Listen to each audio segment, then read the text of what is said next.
in the spirit of a freewheeling conversation, I'm reminded of a film I saw about, I think it was 15 years ago, the film was made, which was a series of conversations with quantum physicists and some mystics, to use that word.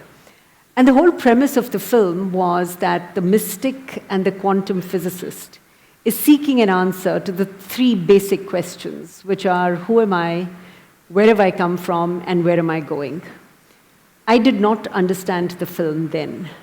I am hoping that you would be able to throw some light on the three questions and, what the physicists and the mystics are seeking. So you are asking me who you are? Kind of. See, it's all right to walk on the street, point at one of you and say, who are you? It's okay. You go to somebody and say, who am I?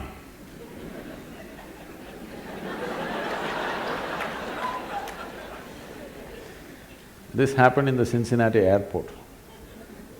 People had lined up to check in at the check-in counter. One man came briskly, jumped the line, went straight to the counter and thrust his ticket. The lady at the counter said, sir, there is a line, please. She said, no, I'm in a hurry. Well, she said, everybody's in a hurry, you're all getting on the same plane, so please stand in the line. Then he raised his voice, do you know who I am? She looked at him, promptly picked up the microphone and said, there is a man here who does not know who he is, can somebody help him?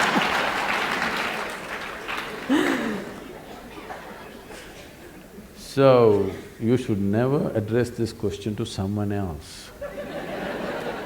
All these so-called whatever, I don't know, I don't want to make comments, they all picked it up because that Ramana Maharshi's book, I think, became famous in California. Okay? Everywhere you go, everybody's talking, who am I, who are you? Who am I is a question that should be addressed within you, digging every time you ask it, digging it deeper and deeper and deeper into yourself. You never go and ask somebody, who am I?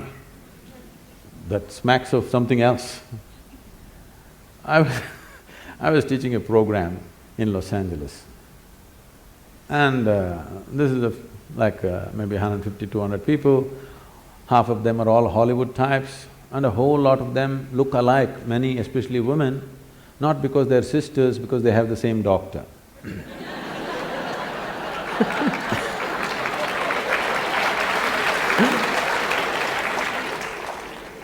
And I'm teaching them an extremely simple process that they need to do every day, which is just 21 minutes, extremely simple.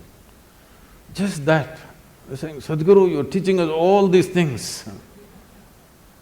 But Ramana Maharshi said, you don't have to do anything. Oh, Ramana came all this way from Tiruvannamalai. I said, yes, he is absolutely correct. You don't have to do anything. And he did nothing. He simply sat in one place like this, 14 years. Rats came and bit into his thighs, festering wounds, worms came out of it, but he did nothing, simply sat. Said, you people are made like this, if a mosquito bites you, you'll call 911. You don't talk about doing nothing. Ramana talks about doing nothing, leave that, that's not your business. You are made like this, you don't talk about doing nothing. Ramana talked about, who am I, who am I? You never utter this to anybody. Don't ever go on… please all of you, don't go somewhere and ask someone, who am I? You can ask them, who are you? So, who am I is not even a question that you need to articulate. When I just said, the more you know about it, the better you can exist here. Not necessarily… don't always think about a human being like he's some kind of a machine, how much he has to produce, there's no such thing. But how he exists is important. When you sit here, how are you within yourself is important. What you wear may be socially important. What you drive may be important somewhere else. What kind of home you live in may be important for some other reason. But existentially, there's only one thing important, how are you within yourself? Are you pleasant or unpleasant every moment of your life? In 24 hours, how many moments of pleasantness, how many moments of unpleasantness, and how much support does it need to keep you pleasant? That's a question. Right now, in pursuit of human well-being, we've ripped the planet apart and still well-being is not happening. Comfort has happened, convenience has happened, well-being for sure has not happened, isn't it? As a generation of people, we are the most comfortable generation ever. Never before anybody could even imagine these things. But we cannot say we are the most joyful or blissful or ecstatic generation, no. Are we worse than others? I don't believe so. Every generation, same nonsense. Some people lived fantastic within themselves, others went through all the nonsense they had to go through. This is not because of what's happening to them. See, there are two kinds of suffering.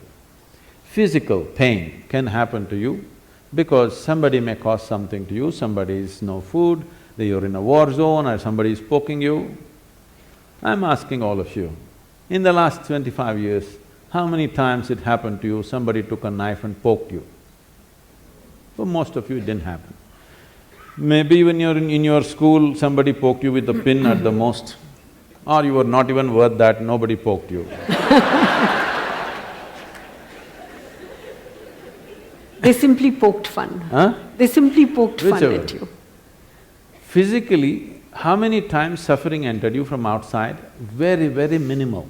Rest is all self-help. In Tamil Nadu, the government has a scheme, Namaka Name. Namake Nave, it means. That means people are on self-help, busy, causing suffering to themselves daily. Sit, stand, whatever happens. So you will see people, most of them are driving their dream machines on Bangalore streets, all right? How many are driving joyfully? If the traffic light takes 10 more seconds, they're freaking in their dream machine. Is it not a blessing that you bought this dream machine after working for whatever number of years? Why don't you… The traffic is making sure you stay in your dream machine for a little longer. What's your problem?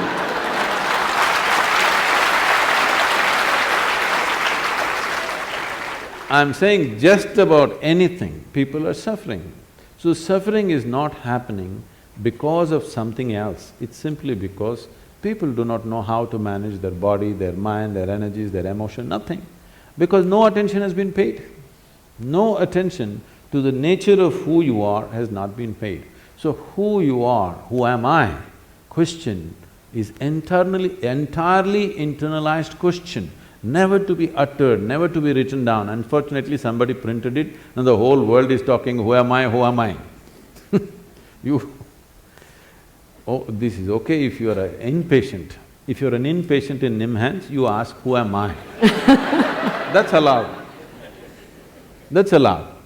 If you're out on the street, you are not allowed to ask, who am I? You get me? You've also talked about… No, there are other two questions in that. Yes.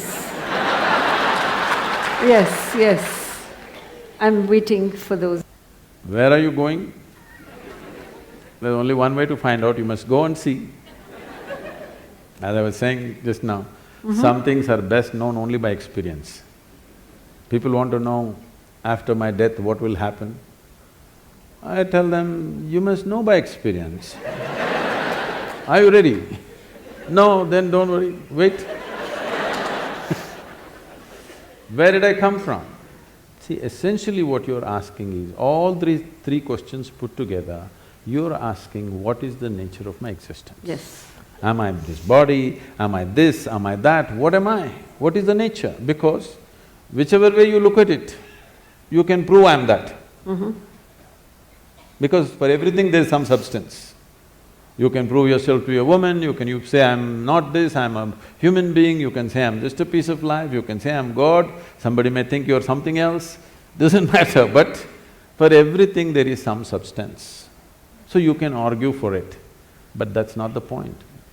Really, what is the nature of your existence? Don't take this as some kind of a great philosophical or spiritual question, please see it as a practical thing. If you want to know how to use this camera well, the more you know about it, the better it is. You agree with me? Hello? Yes. Similarly, if you want to use this, if you want to use this human being properly, the more you know about it, the better it is. So self-realization is a very practical thing, not an esoteric thing. What you think is esoteric is all the things that you don't have an understanding of. You want to make it esoteric or you want to make it mystical. Let's understand this word mysticism or mystical. Anything that you don't understand will look mystical to you, isn't it? Suppose you don't know what's electricity, you have no concept of that. Now, I press something here, boom, lights come on. Very mystical for you, isn't it? See, if I just had a light bulb 1,000 years ago, I could have claimed I'm God and it would have worked. Came too late, you know.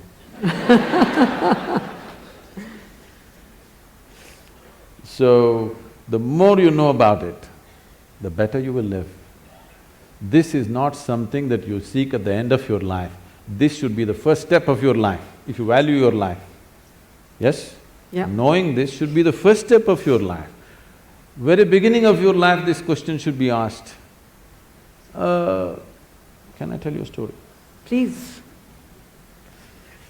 There was a bishop in the Greek Catholic order. The Greek Orthodox Church believes they are the only real Christians, others are not really Christians. They think they are the only pure Christians, others are not really that. They have their own pope in Istanbul. So, it became a very small group over a period of time for whatever reasons. So, being on the Silk Route, many fantastic stories from India are wafting across the Bosphorus, and these stories are going on about the mystics and the yogis and the magic of India, which the Indians have not seen and everybody else has seen. So he always wanted to go to India. But being a man of cloth, he could not really choose where to go. After 60 years of age, when he semi-retired, he got an opportunity and he came to southern India. And he found the right kind of guides. Somebody told him, you go up this mountain, and they gave him the landmarks, and here there's one yogi, he is the right one to meet for you. So he climbed up the mountain. The man is not made for mountains. You know, mountains demand certain things from you. So he went up, and as they had said, there was a yogi sitting in front of a cave, blissed out. He went and he had heard that if you see an Indian yogi, you have to prostrate. But for that also, you need some fitness. This is a part of the Indian thing because that's the only exercise most Indians do. So whatever you see, you just bow down. But now they've learned… A shortcut there Yes, too. the idea is to touch the floor. Every time you keep doing it through the day, it's a good exercise, you don't have to spend extra time for exercise. So he struggled and scraping himself and sat up. All this commotion, the yogi opened his eyes and smiled. So the bishop asked, can I ask you a question? The yogi said, by all means. The bishop asked, what is life? This is after 60. The damn question you should have asked when you were 6, at least 16 you must have asked. No, 60, all right, better late than never, sometime you asked. So, when he asked this question, what is life, the yogi went into raptures.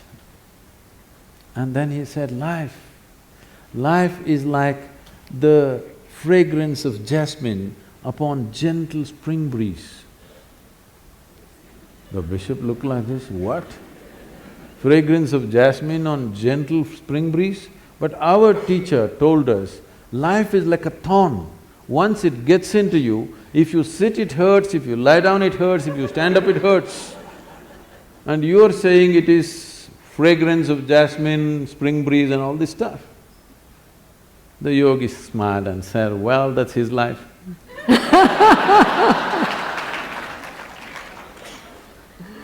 So, we have never paid attention to the most important dimension of who you are. And you do not know life any other way than the way it happens within you. Right. Yes? Right. You are the only doorway to the existence for yourself. Absolutely. You can only experience through this mechanism and no other way. Yep. If you don't know this, what the hell are you doing here? And just because you know this, people label you as a mystic, as this, as that, and many people mispronounce it as a mistake, you know.